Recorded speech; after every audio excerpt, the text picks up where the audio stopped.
Listo. Karen, ¿estás ahí? Karen Rubio.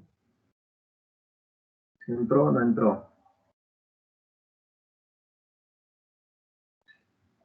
Bueno, entonces debería admitir. Karen. Karen, ¿no estás? Sí, sí estoy. ¿Para que no puedo ingresar? Le dejo la falla, bueno. Listo, chicos, entonces, como no me contestaron, voy a dejar esa fallita por ahí. Vamos a compartir lo que vamos a hacer el día de hoy. Y vamos a iniciar nuestra clase. Entonces, mis amores, ¿ya están viendo la pantalla? Sí, sí, profe. Sí, profe. Oh, oh, oh. Algo pasó. No sé qué está pasando.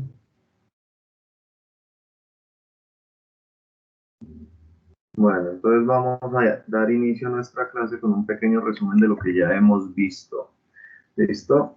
Entonces, ¿qué es lo que hemos visto rápidamente? Nosotros hemos visto una base teórica del liberalismo económico que nos presenta el señor Adam Smith. Muy importante este señor Adam Smith, yo ya les he dicho varias veces. ¿Por qué es importante este señor? Porque este señor es el que le da los fundamentos científicos a la ciencia económica. ¿Listo? Es importantísimo porque desde este señor es que se empieza a estudiar la ciencia desde un método y desde un objeto, la ciencia económica, la economía se empieza a estudiar desde un método y desde un objeto. ¿Cuáles son unas ideas importantes que el señor Adam Smith nos presenta a nosotros? ¿Listo? ¿Cuál es una de esas ideas importantes? Por ejemplo, esta ley de competencia. La ley de competencia lo que nos dice es que en la medida que los capitalistas, los productores, los burgueses empiecen a producir, empiecen a generar bienes, pues obviamente eso va a generar una competencia entre ellos, va a generar que ellos intenten entrar a, digamos, entre comillas, pelear por esos mercados, pelear por unas mejores condiciones, pelear por el posicionamiento de sus productos y eso genera pues obviamente que el comercio pues empiece a crecer y también empiece a haber una acumulación de capital, empiece a haber una acumulación en manos de estas personas que entran a competir, que entran a generar estas ideas de competencia, que entran a generar esos productos. ¿Listo? Otra de las ideas de este señor es la ley de la oferta y de la demanda.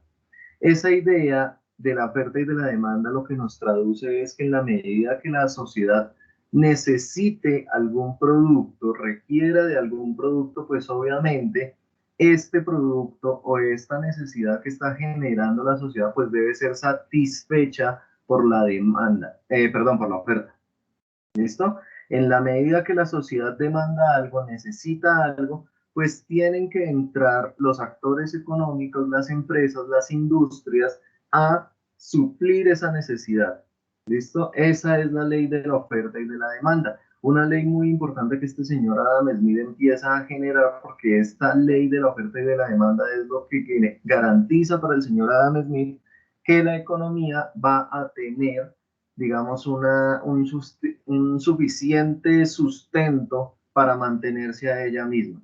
¿Listo? Entonces nos habla que las necesidades de la población pues determinan el precio. Si la población en general requiere mucho de un producto, pues entonces ese producto va a ser, digamos, elaborado con mayor velocidad y a un mayor volumen va a ser producido esto y pues eso obviamente va a generar también que este producto en alguna medida disminuya su precio. Por eso nos habla de las necesidades de la población determinan el precio. Si es un producto que pocas personas tienen, digamos, la necesidad de si es un producto que quizás es algo que realmente no es de uso mayoritario por parte de la población, pues simplemente su precio va a aumentar. ¿De acuerdo? Entonces pensemos en este momento, digamos, en algún elemento que sea de uso particular de solo un grupo específico de personas y que las demás cantidad de población, la mayoría de población, pues obviamente no lo utilice de a mucho. Pensémoslo ahorita en nuestro tiempo actual, en nuestro tiempo de máquinas y de computadores y de software y de toda esta cantidad de cosas. Hay muchos elementos, muchos programas que de pronto nosotros no usamos a diario y hay un reducido segmento de población que sí lo usa. Entonces ese reducido segmento de población pues obviamente va a necesitar ese producto para su uso, pero eso genera que el costo de ese producto pues aumente. Pensemos por ejemplo en un software de programación, en uno que se llama Python. Entonces, ¿qué es lo que pasa con este? Pues obviamente son muy pocos los especialistas en informática que utilizan este sistema de programación y eso genera que si usted quiere comprar ese software de manera legal para su empresa, pues obviamente tiene que pagar un precio un poco mayor. ¿Listo? Entonces, por eso nos habla que las necesidades de la población determinan el precio. Nos habla este señor Adam Smith de un concepto muy importante que no podemos en este momento olvidar. Todos los conceptos que hemos hasta ahora hablado son importantes, pero este concepto de la no planificación ni la intervención del Estado nos va a generar a nosotros demasiado ruido. Y cuando hablo de ruido, lo que estoy diciendo es que esta idea de que el Estado no debe intervenir en la planificación económica, de que el Estado no debe intervenir en la economía, pues es lo que nos va a hablar en este momento de, digamos, todos los inconvenientes que ahorita nosotros podemos estar viviendo en estos momentos actuales. Vamos a ver un poquito más adelante. Lo que nos dice esto es lo que les estoy diciendo. Simplemente el Estado no debe meterse en la economía. La economía debe regularse sola. La economía se debe regular por la ley de oferta y de la demanda. ¿Listo? Entonces, esa no planificación y esa no intervención del Estado, Adam Smith lo llamó laissez-faire. Es una palabra francesa que dice o que traduce más o menos como dejar pasar. ¿Listo? Entonces, cuando nos dice eso, lo que nos está diciendo es que la economía no debe tener ningún tipo de impedimento que limite la posibilidad de compra y venta de productos, que limite el comercio, que limite la ley de oferta y de la demanda. ¿Por qué nos dice esto Adam Smith? Porque nos dice que en la medida que el Estado entre a intervenir la economía, pues simplemente la economía no va a poder reglamentarse sola y no va a poder funcionar de la manera adecuada. Con esta idea del laissez-faire, Adam Smith nos mete una idea un poco también, un poco incómoda, un poco abstracta, que es la idea de la mano invisible del mercado. ¿Listo? Entonces, según Adam Smith nos dice, con esa ley de la oferta y de la demanda, nos dice que simplemente el mercado se va a regular solo. Hay una mano invisible, dice él, hay algo aparente que dice que la economía tiene que regularse a sí misma, ¿listo? Y esa economía entonces tiene que mirar a ver cómo satisface las necesidades de todas las demás personas sin necesidad de establecer una cantidad de, digamos, de controles que podrían estar dados desde el Estado. ¿Listo? Otra de las ideas de Adam Smith es que nos dice que el egoísmo es parte fundamental de la economía.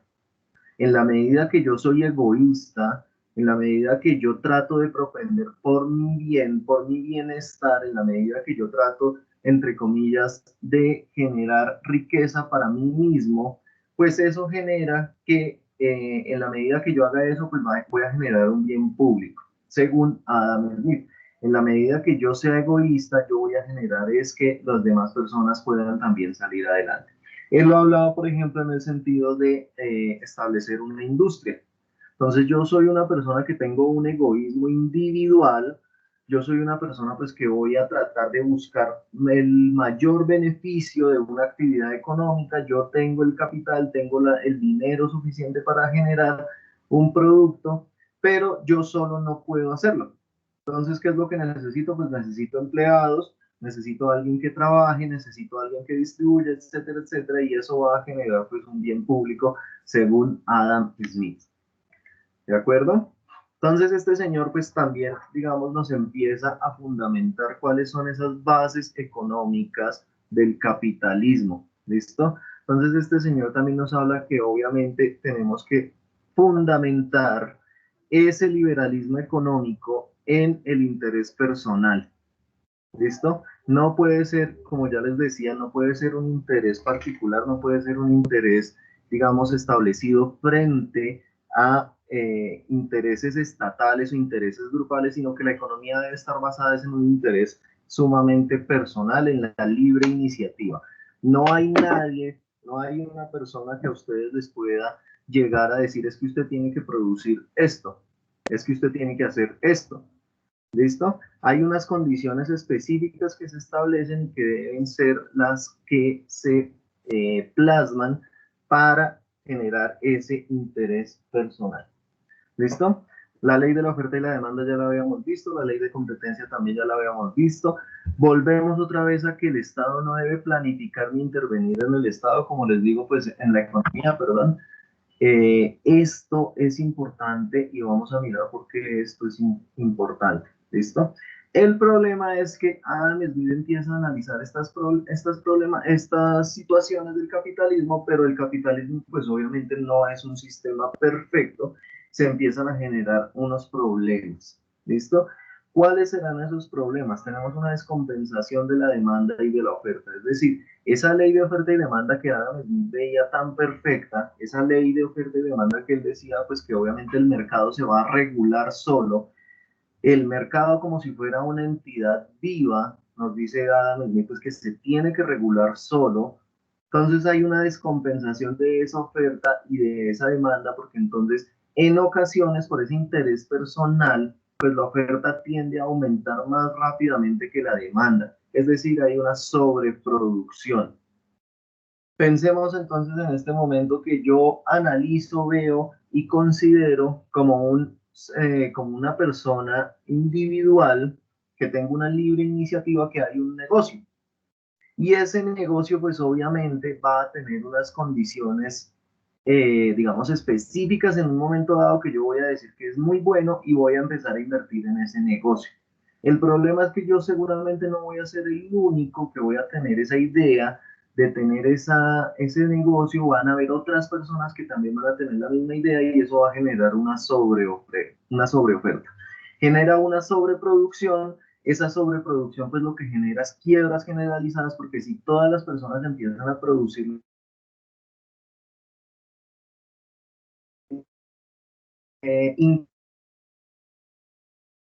va a generar un descenso de muchas personas produciendo lo mismo, todos van a querer vender su producto. Pero si todos venden el producto, pues entonces las personas van a tener muchísimos lugares donde comprarlo y eso genera que yo empiece una iniciativa por que la persona me lo compre es a mí. ¿Listo? ¿Cómo hago yo para que esa persona me entre a comprar a mí? Pues entonces yo lo que necesito es mirar a ver si debajo el precio de las cosas. Entonces empiezo una carrera descendente por el precio del producto y eso me va a generar, pues obviamente que los demás también empiezan a bajar en medio de esa competencia y va a generar quiebras generalizadas. Va a generar entonces paros, es decir, las personas, pues obviamente cuando hay una quiebra de la economía, las personas entran en paro. Cuando hablamos aquí de paro, no es ese paro necesariamente que nosotros estamos experimentando estos días, sino que estamos generando es un paro de desempleo. ¿Listo? Entonces, ese desempleo, pues obviamente genera que las personas ya no tengan capacidad adquisitiva, ya no tengan dinero para comprar y generan una disminución de la demanda que a su vez vuelve a generar una sobreproducción, porque entonces hay muchas cosas que se generan, pero no hay quien las compre. ¿Listo? Esto es un síntoma repetitivo del capitalismo. Esto que estamos viendo aquí en este momento es un síntoma repetitivo, es un ciclo. El capitalismo es cíclico. Y eso genera, pues obviamente, esta serie de inconvenientes y de crisis económicas que estamos viviendo en estos últimos tiempos. ¿Listo?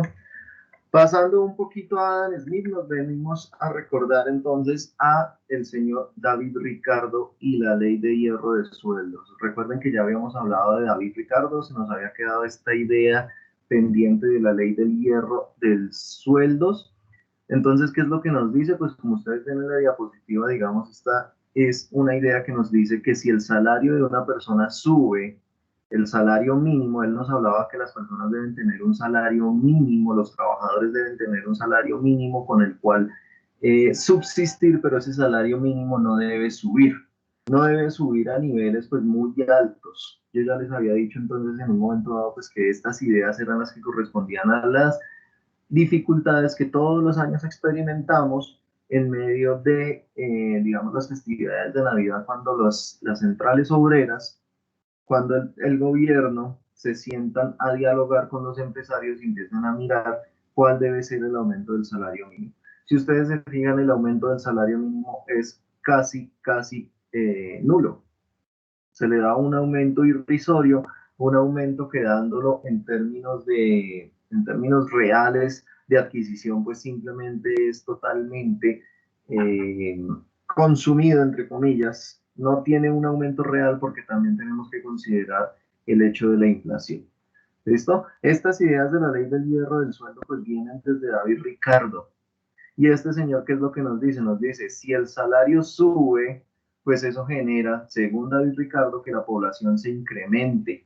¿Listo? Fíjense que estos economistas están muy preocupados por esto de la población. Si el salario sube, la población se incrementa, yo tengo mejores posibilidades de alimentar a mi familia, tengo mejor salud, tengo la posibilidad de tener mayor cantidad de hijos. Y eso genera, pues obviamente, que la población se incremente.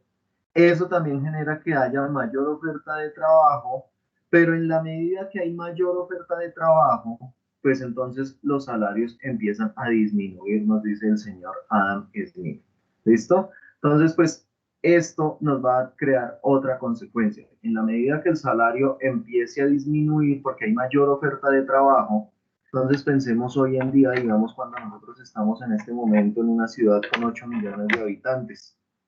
Pensemos en este momento que si se abre un trabajo en una empresa, pues para ese trabajo van a haber muchas personas que van a querer ser empleadas, especialmente en estos momentos de crisis económica. ¿Qué es más fácil para la persona que está ofreciendo el trabajo? ¿Qué es más fácil para la persona que está generando el puesto de trabajo? Pues para ellos es más beneficioso tener un salario bajo. ¿Listo? Eso les genera a ellos mayor riqueza. Les genera que yo no tengo que pagarle a una persona tanto y esos pesos que de pronto yo me estoy ahorrando, pues van a entrar en, digamos, en beneficio propio. ¿Listo? Entonces, si hay muchas personas tratando de buscar ese trabajo, nos dicen, según David Ricardo, pues obviamente eso genera que los salarios bajen.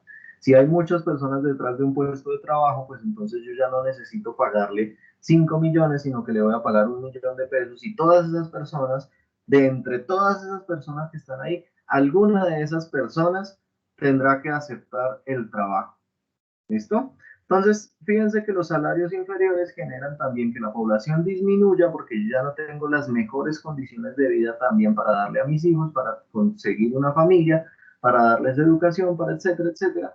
Eso genera otra vez escasez en mano de obra y vuelve a generar otro ciclo en la economía, un aumento de salarios y volvemos otra vez al inicio. Hay una ley de hierro que nos decía el señor Adam Smith y por la cual pues se deben mantener unos ciertos estándares. ¿Listo? Hasta el momento me he hecho entender, yo creo que sí. ¿Sí me están escuchando al menos o solo estoy hablando aquí como un loquito? Sí, se le escucho, profe. Sí, profe. Ay, gracias. Me siento aquí como un loquito hablando solito. Bueno, tenemos al señor Tomás Malthus. Este señor también ya lo habíamos visto. Fíjense que este señor era clérigo anglicano, es decir, estaba muy ligado a la iglesia anglicana, a la iglesia, digamos, de Inglaterra. Y este señor empieza a tener una gran influencia en la economía política, pero también empieza a tener una gran influencia en la demografía. Tiene un pensamiento demasiado polémico. Este señor entra a analizar cuál es el problema del crecimiento de la población y cuáles son sus repercusiones. ¿Listo? Entonces fíjense que este señor Malthus tiene un inconveniente y es que empieza a considerar que esta revolución industrial, recuerden que todas estas personas están viviendo en plena revolución industrial, ¿listo? Este señor nos empieza a hablar que uno de esos efectos negativos de la revolución industrial es la creciente urbanización. Es decir, que el hecho de que haya muchas industrias, pues ha generado que las ciudades también crezcan porque se requiere mano de obra. Y eso para él va a ser un problema porque esto lo que va a generar es concentración de muchas personas, van a haber muchas personas en las ciudades y esa cantidad de personas en las ciudades no van a tener todos las mismas oportunidades, no van a tener todos la capacidad de emplearse o por lo menos la economía no va a tener la capacidad de emplearlos. ¿Qué va a generar eso? Pues eso va a generar una gran cantidad de problemas como son la pobreza y como son el desempleo, que eso se va a ver en todas las ciudades, especialmente en las ciudades inglesas para la época de Thomas Malthus. ¿Listo? Entonces, en medio de este análisis, el señor Malthus saca una de sus ideas y dice, necesitamos que la población no crezca, porque en la medida que la población crezca, pues obviamente eso va a generar una cantidad de problemas para las personas, va a generar una cantidad de problemas para los estados, va a generar una cantidad de problemas para las ciudades. En medio de sus pensamientos, este señor propone una ley. Dice, la población tiene un incremento geométrico, pero los medios de subsistencia, la capacidad o lo que le permite a las personas subsistir, pues simplemente van a tener un incremento aritmético. ¿Listo? Este señor entonces nos habla de unos controles para dar a la población, el Estado. Fíjense que los teóricos liberales económicos, todas estas personas establecen que el Estado no se debe meter en la economía, pero sí se debe meter en otros aspectos, por ejemplo, en la población. Entonces, este señor nos dice que para controlar la población podemos hacer dos cosas. Tenemos unos controles preventivos, es decir, tratar de generar que la tasa de natalidad, pues disminuya. Es decir, que las personas dejen de tener tantos hijos. Eso es un control preventivo. Pero él no se queda solamente en el control preventivo, sino que nos lleva a los controles positivos, dice él. ¿Esto cuáles son los controles positivos? Pues que haya mayor mortandad, que las personas se mueran más. ¿Cómo podemos generar que las personas se mueran más? Podemos generarles por medio del hambre, entonces que tengan hambre y empiezan a morir de desnutrición. Podemos generar mayor mortandad en medio de la miseria, entonces no les vamos a garantizar a las personas medios de subsistencia adecuados, sino que las personas simplemente se mueran en medio de la pobreza. Podemos generar plagas que incentiven la muerte de todas las personas. Entonces pensemos en esta época, por ejemplo, bueno, no necesariamente de esta época, pero pensemos en la peste negra que diezmó a un tercio de la población de Europa en su momento. Entonces este señor veía estas plagas, estas enfermedades como algo positivo. ¿Listo? Y otra de las formas que él dice de control de la población es por medio de la guerra. ¿Listo? Entonces aquí vemos esta diapositiva, me pareció muy interesante, por eso me la copié. Y esta diapositiva nos dice que la teoría poblacional de este señor pues nos habla precisamente de la progresión geométrica de la población. Entonces nos habla que la población crece de manera geométrica, 1, 2, 4, 8, 16, 32. Fíjense que va creciendo desmedidamente, pero él nos habla que la progresión de los medios de subsistencia, especialmente de los alimentos, no va en ese ritmo, va en una progresión aritmética, 1, 2, 3, 4, 5, 6. ¿Listo? Entonces hay un aumento desmedido de la población según Malthus, pero no hay un aumento de igual forma de los medios de subsistencia. Entonces fijémonos en estos, en estos dos cuadritos que nosotros estamos viendo aquí. Entonces la teoría malthusiana, fíjense que nos habla que la población La primera nos habla que la población crecería desmedidamente, la barra azul, pero los medios de subsistencia pues no van a crecer de esa forma. Eso era lo que se imaginaba el señor Tomás Malthus.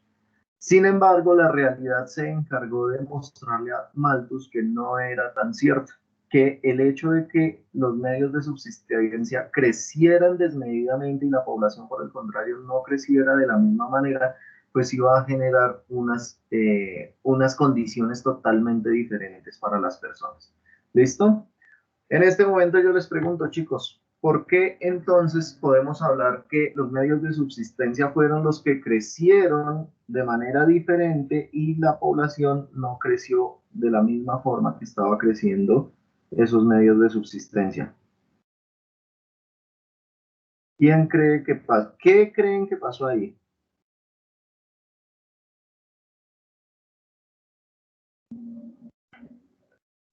¿Ninguno? ¿Por qué la teoría malthusiana pues realmente no llegó a su apogeo? ¿O por Eh, qué los medios de subsistencia sí crecieron? Señor, ¿quién me va a eh, hablar? Monty Alegre. Pues yo creo que es porque se va avanzando la tecnología. A medida que va avanzando la tecnología hay más medios de subsistencia y pues aumenta más la, su- sus- la comida y todo, porque se va Sí, avanzando por así, ¿no? sí, señor, tiene toda la razón. Tomás Malthus veía en el siglo XIX, veía este panorama y decía simplemente no van a alcanzar los alimentos para todas las personas y necesitamos controlar la cantidad de población.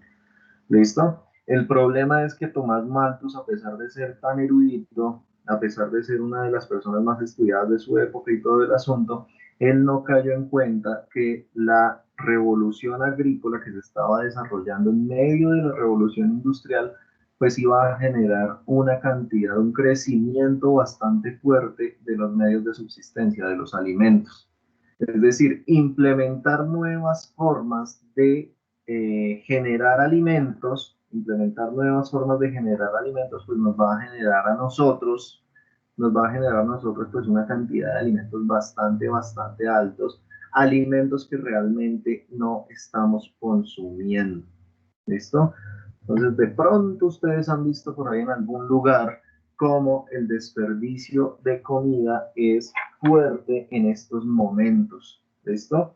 Los supermercados, los grandes supermercados y las grandes cadenas de comidas rápidas y una cantidad de cosas desperdician al año millones de toneladas de alimentos.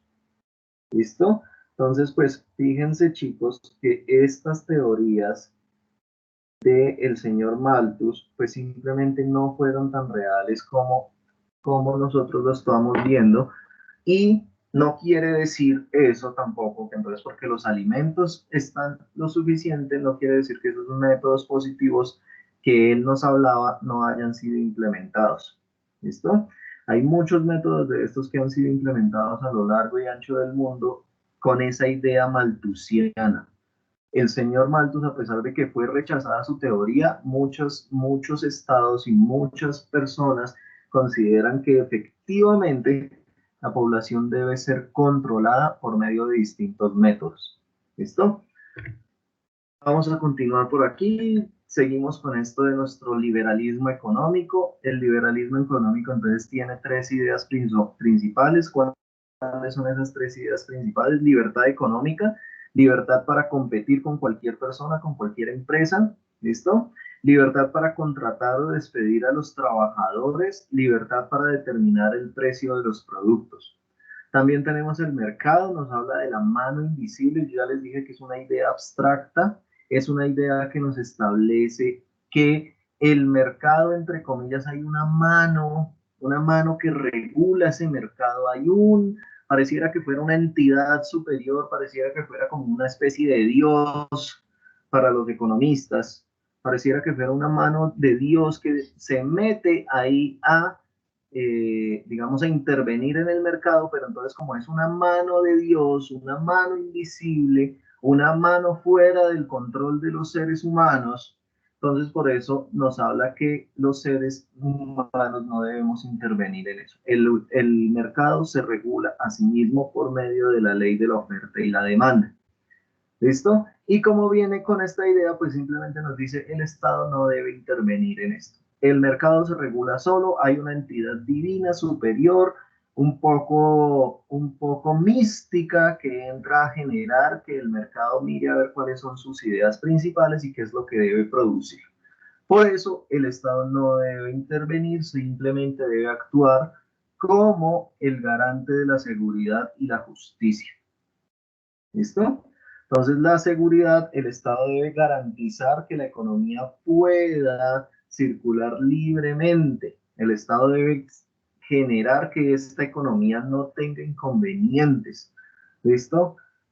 Que la posibilidad de que las mercancías fluyan de un lugar a otro, se puedan comerciar de un lugar a otro, debe ser una garantía del Estado.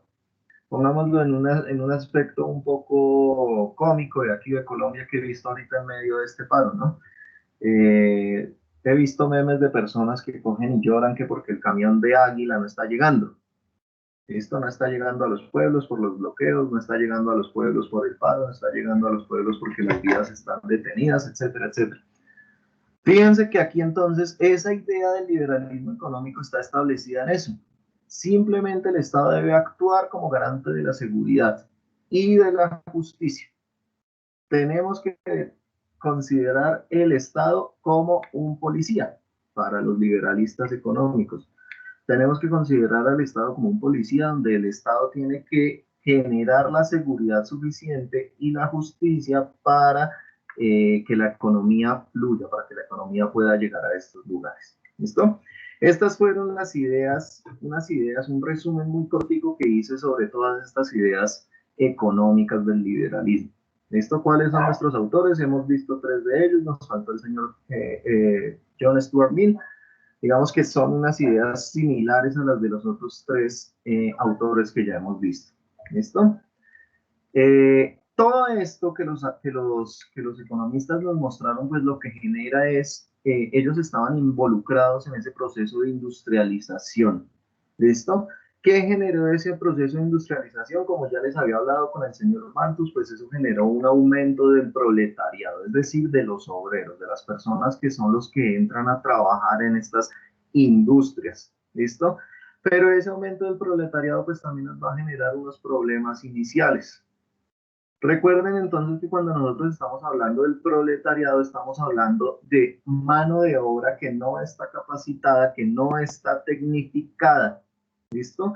¿Cuáles serán esos problemas iniciales de ese proletariado? Pues esos problemas son que van a tener unas jornadas muy largas de trabajo. Durante esta revolución industrial van a tener unas jornadas muy largas de trabajo, van a tener unos salarios sumamente bajos, van a tener, digamos, el trabajo de mujeres y niños, pero unas condiciones de trabajo bastante paupérrimas, peores de las que tenían los hombres. ¿Listo? Entonces, si un hombre trabajaba con unas condiciones de trabajo bastante difíciles, para las mujeres y para los niños eran peores. ¿Listo? Tenemos unas condiciones de pésima higiene, ausencia de leyes que regulen el trabajo, es decir, las personas simplemente entraban a trabajar y no había ninguna ley que sometiera a las industrias, a los patrones, que los sometiera a decirles que es que los obreros solamente podían trabajar tanto tiempo, que tenían derecho a salud, que tenían derecho a vacaciones, que tenían derecho a pagarse el sueldo completo, etcétera, etcétera. Bueno, no habían unas leyes reguladoras y los lugares donde vivían estas personas pues eran barrios bastante insalubres, eran barrios con unas condiciones muy difíciles. ¿Listo? Entonces fíjense que todos estos problemas empiezan a generarse durante este proceso de revolución industrial. ¿Qué nos genera esto? Pues una reacción obrera. Las personas no van a estar contentas, no van a estar muy felices con todas esas condiciones y van a generar, pues obviamente, unas reacciones. ¿Listo? ¿Qué es lo que genera estas reacciones? Pues obviamente nos va a generar paros, nos va a generar protestas, nos va a generar marchas, nos va a generar situaciones también de violencia, porque esto no es nuevo, no somos nosotros los únicos que generamos paros, marchas, protestas y violencia, sino que esto es una consecuencia de hace varios años. ¿Listo? Los obreros reaccionan a esto, empiezan a generar una conciencia de clase. Es decir, todos somos obreros, todos estamos en las mismas condiciones, todos sufrimos las mismas calamidades, todos estamos sometidos a las mismas condiciones laborales, entonces todos debemos tratar de salir adelante. Eso es lo que se llama una conciencia de clase. Eso se manifestó al principio durante la revolución industrial en distintas cosas, por ejemplo, la oposición al maquinismo. Entonces, recuerden, la oposición al maquinismo fue que como las máquinas estaban reemplazando a los seres humanos en el trabajo, pues entonces hubo muchos obreros que entraron a destruir esas máquinas. ¿Cuál era la idea de ellos? Si yo destruyo las máquinas, eso va a generar que la industria tenga que contratar a más personas para que esa producción siga, digamos, continuando y siga contratando a más personas y generen, pues obviamente, sueldos para las personas.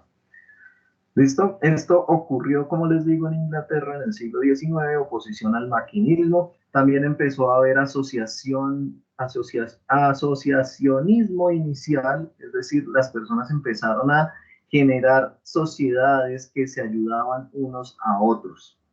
¿Listo?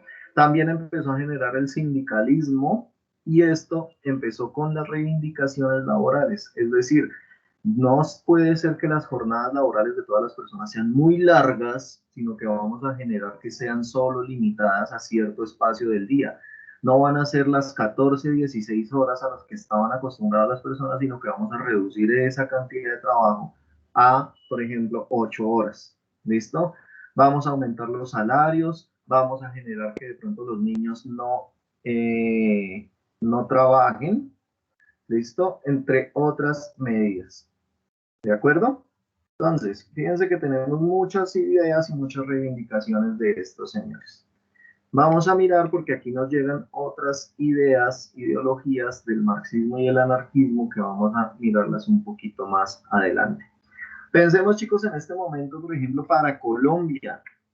Ahorita estamos en medio de paros, ahorita estamos en medio de protestas, estamos en medio de una cantidad de situaciones y fíjense que, por ejemplo, el gobierno está tratando de sentarse a la mesa con lo que se llama los promotores del paro, les dicen ellos, ¿listo? Estos promotores del paro son en gran medida una cantidad de personas que están en ese sindicalismo, que son sindicalistas. Entonces son los presidentes, por ejemplo, de grupos sindicales muy grandes aquí en Colombia. Y el gobierno pareciera tener la idea que si entra a negociar con estas personas, pues mágicamente se van a desaparecer las protestas y se van a desaparecer una cantidad de inconvenientes. Yo no soy tan optimista porque realmente, y como les decía en otro momento, es la juventud la que está llevando a cabo estas protestas y muchos de ustedes, chicos, muchos de los jóvenes que están en las calles realmente no se sienten representados por estos sindicatos. Estos sindicatos son obreros, estos sindicatos son de trabajadores, pero hay muchas dificultades para que los jóvenes se sientan identificados con esto. Entonces, pues, una de las cosas que se le exige, se le pide al gobierno es siéntese a hablar con los jóvenes, no solamente con los obreros, no solamente con los trabajadores, sino siéntese a hablar también con los jóvenes. Bueno, esas son ideas que tenemos aquí pendientes en nuestro país. ¿Listo? Fijémonos que de todo esto empieza a surgir un inconveniente. Entonces, aquí empiezan a surgir una cantidad de este proceso de la reacción obrera, de la concientización de clase, de la oposición a ciertas condiciones que genera el capitalismo y todo esto, empiezan a generar ideas, ideologías obreras, como nos habla el marxismo y el anarquismo. ¿Listo? Y aquí entonces yo les traje una serie de imágenes que me llamaron la atención, que se han venido desarrollando aquí, no solo en Colombia, sino en muchos lugares del mundo, hasta en Estados Unidos. ¿Listo? Entonces yo quiero que alguno de ustedes me lea rápidamente esa primera imagen que estamos viendo ahí. Por favor. No todos a la vez. Demos la palabra a alguien en el público, a Laura Mancera.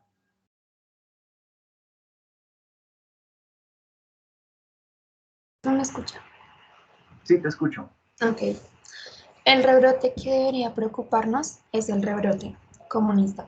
Salvemos a Colombia. Listo. Fíjense que esto es una imagen que salió hace unas semanitas. Fue una imagen que se estableció aquí en Medellín. Y entonces nos está hablando que realmente nosotros no deberíamos preocuparnos por el coronavirus. Esa valla nos dice, no nos preocupemos por el coronavirus.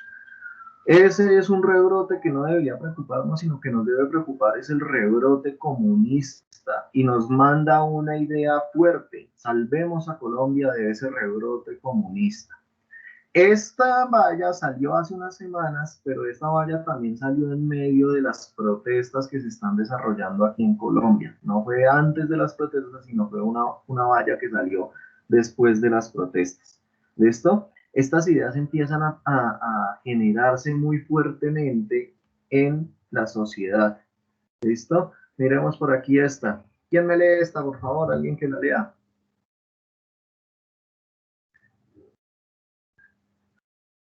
Uy, no todos al tiempo. A ver, demos la palabra a Chávez, Santiago Chávez. ¿Me escucha? Sí, señor. Ordóñez dijo ante la OEA que Maduro usa migración para expandir el socialismo. Gracias, Santiago.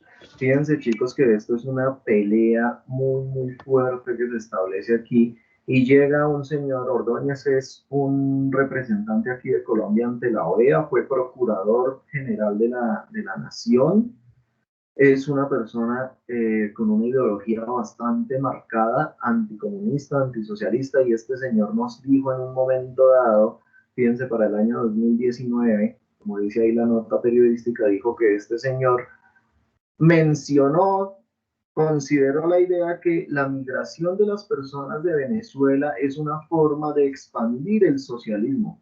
O sea, todas las personas, según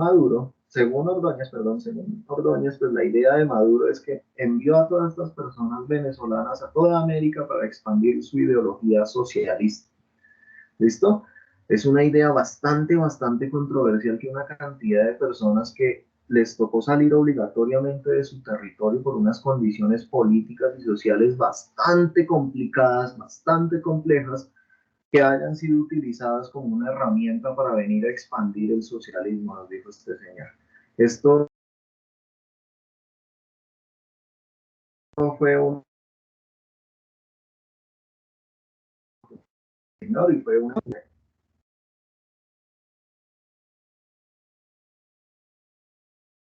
¿Me escuchan? Me interrumpió la llamada un momento. ¿Me escuchan?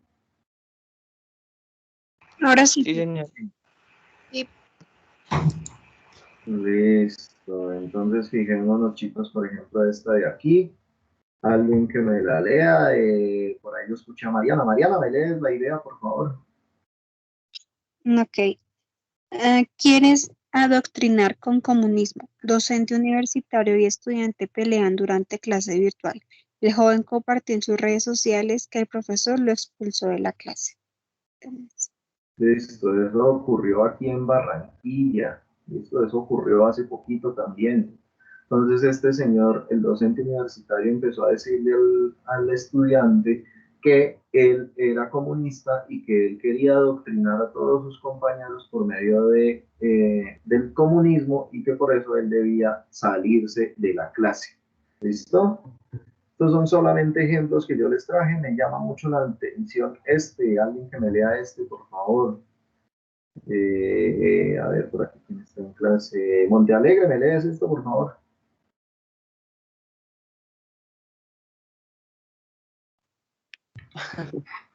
¿Se me escucha? Sí, señor. Futbolista de Perú pide no votar por el comunismo. Futbolistas de Perú. Fíjense que esto salió el día de ayer, mayo 18 del 2021.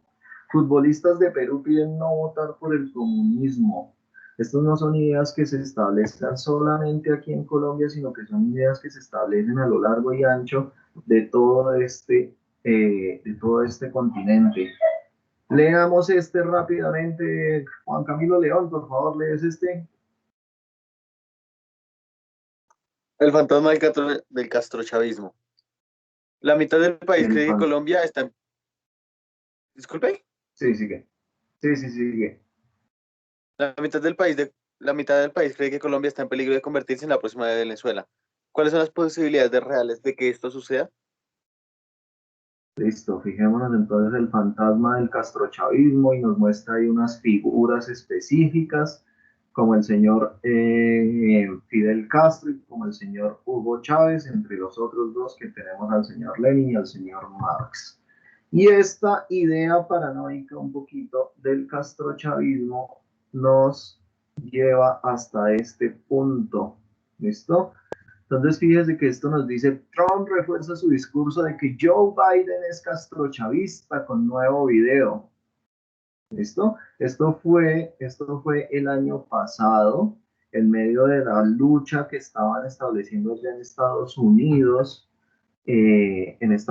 por la presidencia entre dos candidatos, y esto es el colmo del delirio.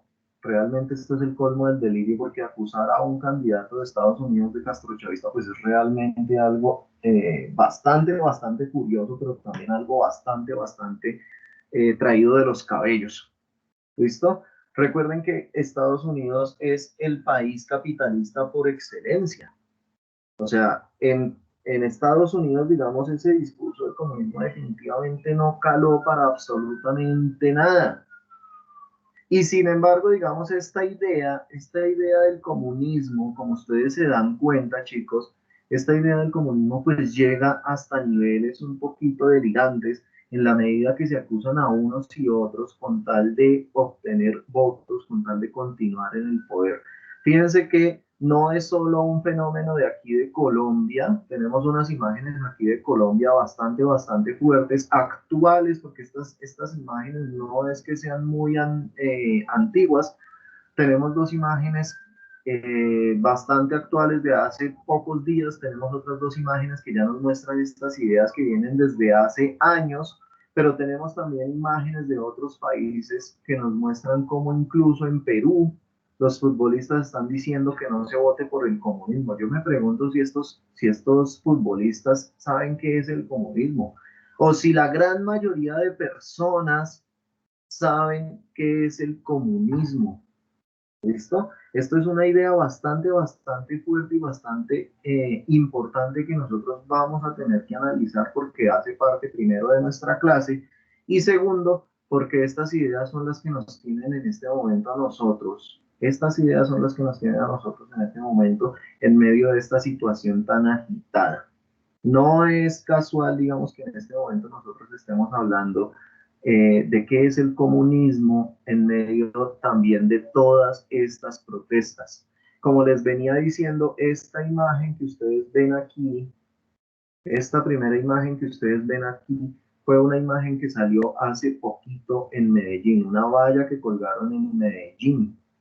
Y esta valla, fíjense que nos está hablando de, pareciera una idea que está detrás de todas las protestas, una idea que está detrás de todas las condiciones del paro, y nos está hablando de que ese comunismo debe ser detenido para poder salvar a Colombia. ¿Listo?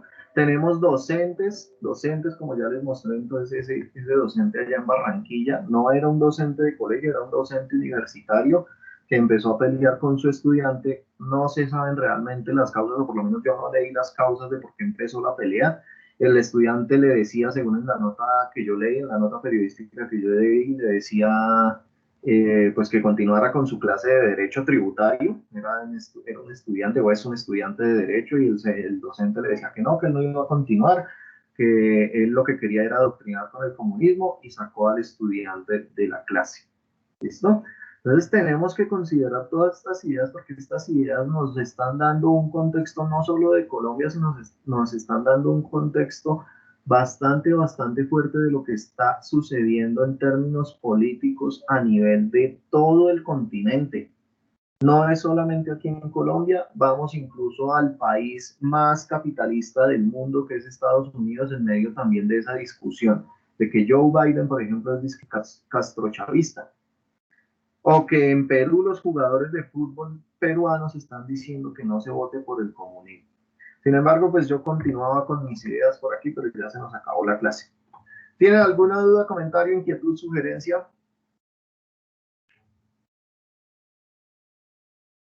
Ninguna, como siempre. Todo me lo entendieron, todo está perfectamente claro. No hay ninguna idea que les haya quedado en la mente por ahí revoloteando. No. Bueno, chicos, entonces no siendo más, me despido de ustedes. Gracias a los 17 que asistieron. Espero verlos en otro momento. Entonces nos estamos hablando. Chao, chicos, ya se pueden retirar. Chao, profe. Voy a detener por Hasta aquí. luego.